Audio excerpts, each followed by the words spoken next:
Merci de regarder Gabon 24 et bienvenue à cet entretien spécial consacré aux 10 ans du président Ali Bongo à la tête du Gabon. Et pour en parler, nous recevons M. Noël Boumba, ministre gabonais du pétrole, du gaz et des hydrocarbures. Merci d'accepter l'invitation de Gabon 24. Soyez le bienvenu. Merci. Avec vous, on va donc décortiquer de façon brève, bien sûr, ces 10 années de magistère d'Ali Bongo Ondimba. Vous avez été, avant d'être ministre des hydrocarbures, ministre délégué au budget. Si on vous demandait en quelques mots de résumer la gouvernance économique de ces 10 dernières années, que diriez-vous ? La diversification de l'économie du Gabon est une réalité. Le président Ali Bongo Ondimba, pendant ces 10 dernières années, a voulu trancher avec l'économie de rente, l'économie de cueillette qui était caractérisée par la vente des produits, des ressources naturelles, notamment le pétrole, le manganèse, donc les minéraux, l'uranium et le bois. Et cette diversification s'observe à partir de 2010 avec la première transformation, notamment dans le secteur du bois. Le président de la République avait pris la décision phare d'interdire toute exportation des grumes afin de donner de la valeur ajoutée au secteur du bois en transformant localement, première transformation, deuxième transformation du bois localement. Et cette matérialisation aussi s'est faite avec la mise en place très rapidement de la zone économique d'Nkok qui aujourd'hui regorge plus d'une centaine d'entreprises dans le secteur de la transformation du bois.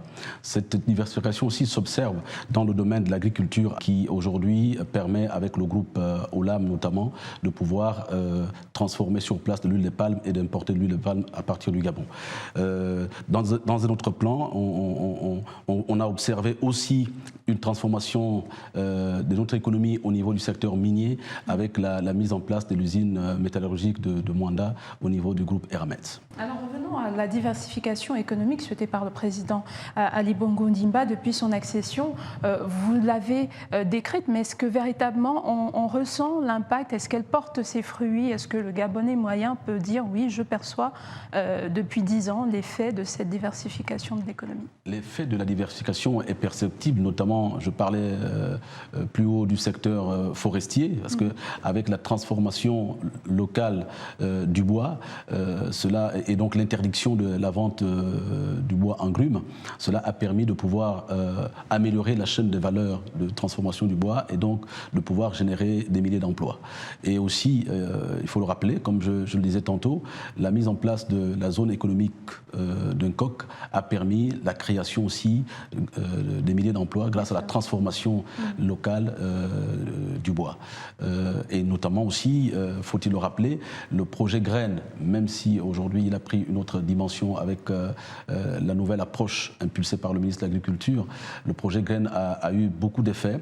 Nous pensons qu'il doit être amélioré parce que le secteur agricole constitue un véritable potentiel pour notre pays, qui est à 85% couvert par la forêt et donc qui a un potentiel énorme au niveau du secteur de l'agriculture. Et qu'en est-il de l'impact sur la croissance économique nationale? La croissance économique reste effectivement marquée par justement une montée en puissance du secteur hors pétrole. C'est ce qui explique que la vitalité, en fait, c'est ce qui explique la vitalité de la diversification de cette économie, parce qu'on a vu depuis 2014 avec la baisse des cours du baril de pétrole, grâce à cette diversification, le Gabon a moins souffert que d'autres pays comme la Guinée équatoriale qui ont été fortement impactés du fait de la concentration de la ressource financière, de la ressource budgétaire par le secteur pétrolier. Et donc, grâce à cette diversification, notre pays a pu amortir le choc de la baisse des cours du pétrole. Alors ces 10 dernières années, ou du moins ces 10 années du président Ali Bongo Ondimba sont également marquées par ce code des hydrocarbures qui a été très attendu et qui se veut révolutionnaire dans le domaine. Oui, le code des hydrocarbures promulgué par le chef d'État en juillet 2019 remplace le code de 2014 qui a eu pour effet aucun contrat n'a été signé depuis 2014. Aucun contrat n'a été signé par les pétroliers et ce code était plutôt peu attractif. Donc, sachant que le secteur pétrolier est un secteur moteur, est un secteur locomotive pour notre économie, le président de la République, son Excellence Ali Bongo Ondimba, a fait le défi de pouvoir mettre en place un code plus attractif et qui soit un code gagnant-gagnant à la fois pour les opérateurs pétroliers que pour l'État gabonais. L'objectif étant de pouvoir augmenter la production de notre production pétrolière qui va décrescendo. L'objectif pour nous, c'est de passer de la barre de 200 000 barils à peut-être à l'échéance 3 ans à 300 000 barils jour. Alors, vous êtes ministre, c'est un poste également et avant tout politique. On va peut-être vous demander comment vous jugez le bilan politique du président Ali Bongo Ondimba, d'abord dans le fonctionnement des différentes institutions démocratiques gabonaises. Donc le magistère du président Ali Bongo Ondimba reste marqué par une vitalité de sa politique. Ne serait-ce que par la transformation de certaines institutions qui étaient qui traînaient un peu le pied. Cela a permis de donner plus de vigueur à notre démocratie.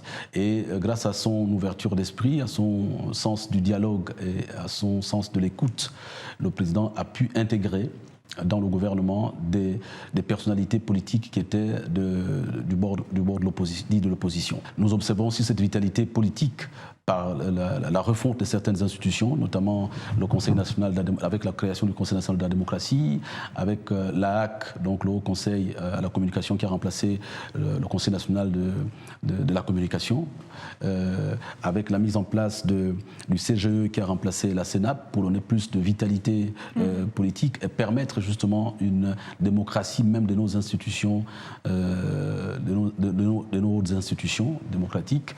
À côté de ça, il faut souligner que certaines réformes, notamment avec le mandat de la Cour constitutionnelle qui est passé à 9 ans, alors que dans le passé, la Cour constitutionnelle, les membres de la Cour constitutionnelle ne faisaient pas l'objet de renouvellement. Aujourd'hui, après 9 ans, ils doivent passer le témoin. Donc, ce qui dénote quand même d'une certaine vitalité, d'une certaine ouverture vis-à-vis de l'opposition pour permettre de trancher avec ce qui est dit à tort. Et comme le président aime à le dire et à le souligner, il faudrait que ce qui nous rassemble soit plus fort que ce qui nous divise. Et c'est ce credo que le président applique en intégrant à son sein, au sein de son gouvernement, même aujourd'hui, qui est un gouvernement parlementaire, mais qui, en dépit de cela, un certain nombre de personnalités qui ne sont pas forcément de notre groupe parlementaire. Alors parlons justement du groupe PDG ou de la majorité. On note un renouvellement au cours de ces 10 dernières années en matière de gestion, si vous voulez. La classe politique de la majorité est de plus en plus jeune.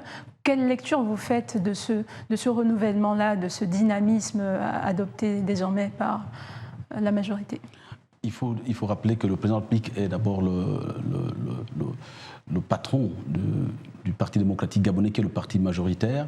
Et l'objectif du président, c'est de susciter un rajeunissement de la classe politique pour pouvoir garantir une certaine continuité. Mais ce rajeunissement ne se fait pas tout azimut, il se fait en intégrant aussi le soutien des anciens, le soutien des personnes qui ont de l'expérience politique, qui accompagnent les jeunes, qui viennent avec beaucoup de pugnacité, qui viennent avec beaucoup de fougue. Mais cette fougue doit être justement atténuée et encadrée par les conseils des anciens sous l'œil bienveillant du chef de l'État. L'objectif, c'est garantir la continuité et la vitalité de notre parti et de notre démocratie. Alors, pour finir, le président Ali Bongo Ondimba le rappelle plusieurs fois. D'ailleurs, dans son discours du 16 août dernier, il l'a rappelé encore. Il appelle au changement de mentalité. Comment vous lisez cette volonté ? Est-ce que vous avez l'impression que le message est suivi et que véritablement l'équipe qui l'entoure est encline à travailler à ce changement de mentalité ? L'équipe gouvernementale qui est dirigée par le Premier ministre Julien Kogbe-Kalé est dans cette dimension de changement de mentalité qui tranche avec les comportements du passé. Aujourd'hui, l'exemplarité, l'éthique, la probité doivent être des maîtres mots pour pouvoir être être considéré comme quelqu'un qui suit l'action du chef de l'État et la vision du chef de l'État. Également, le président a mis un accent particulier par rapport à la lutte contre la corruption. D'ailleurs, il a, pour le matérialiser, mis en place au sein du gouvernement qui compte 30 ministres, un ministre en charge justement de la lutte contre la corruption. Le président a mis également un accent tout particulier par rapport à la nécessité de pouvoir trancher avec pas la gabegie, mais le laisser-aller. Le président veut des membres du gouvernement pragmatiques, des membres du gouvernement qui accélèrent la cadence pour pouvoir impulser les réformes importantes pour le développement de notre économie. Il insiste également aussi sur la dimension sociale. Les populations doivent être au centre de toutes les préoccupations et de toute l'action du gouvernement, doivent être centrée sur l'intérêt des Gabonaises et des Gabonais. Alors, le chemin à parcourir est encore long, il reste encore du temps. Est-ce que vous pensez que les Gabonais, avec cette diversification souhaitée de l'économie, est-ce que vous pensez que les Gabonais peuvent prendre ou sauront prendre le train en marche, ne plus compter sur le pétrole et désormais changer de modèle comme le veut le président ? Je n'ai pas envie de faire un procès contre le ministère que je dirige aujourd'hui. Le pétrole va rester encore pour les longues années un soutien important pour notre économie, mais on ne peut plus se contenter d'une économie de rente. Malheureusement, nous n'avons pas encore la technologie pour pouvoir transformer notre pétrole. Nous y pensons et nous avons des projets dans ce sens pour pouvoir mettre en place une usine de pétrochimie pour transformer une bonne partie de notre matière première in situ. Mais la diversification de l'économie est une impériale nécessité pour notre pays. Nous devons comprendre que notre économie doit être diversifiée et comme il y a un potentiel énorme à la fois sur le plan agricole, sur le plan halieutique, sur le plan de la transformation du bois, sur le plan de la transformation de nos minerais, nous avons là un pan important pour améliorer la chaîne de valeur et pour donner plus de valeur ajoutée à nos matières premières et donc dégager beaucoup plus des ressources pour notre développement. Alors si on vous posait une colle, on vous disait, c'est vrai que c'est vraiment une colle, en une phrase, de décrire les 10 ans de magistère d'Ali Bongo Ondimba jusqu'aujourd'hui? Je dirais pragmatisme, réalisme, efficacité. Merci beaucoup, Monsieur Noël Mbumba. Je rappelle que vous êtes ministre du pétrole, du gaz et des hydrocarbures au Gabon. Vous étiez avec nous dans le cadre de cet entretien spécial consacré aux 10 ans de magistère du président Ali Bongo Ondimba. Merci à vous de nous avoir suivis. N'oubliez pas, l'information, c'est en continu sur Gabon 24. À très vite sur nos antennes.